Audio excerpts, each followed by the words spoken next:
जो साडे मुल्क च हो रहा ना उस तो 2 मिनट चाहिए। मैं किसी सियासी पार्टी का बंदा नहीं, हाँ मैं इस इनकलाबी कलम कबीले का जरूर बंदा।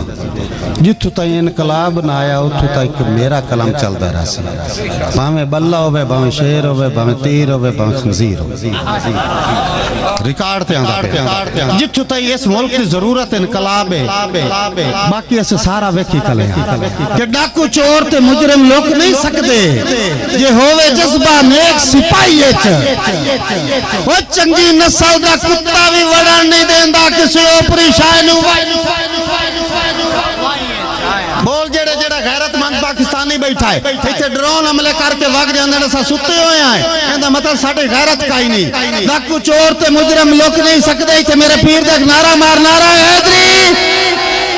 सही डाकू चोर ते मुजरिम लोग नहीं सकते जे होवे जज्बा नेक सिपाही चंगी नस्ल दा कुत्ता भी वड़न नहीं देंदा किसी ओपरी शाह नू।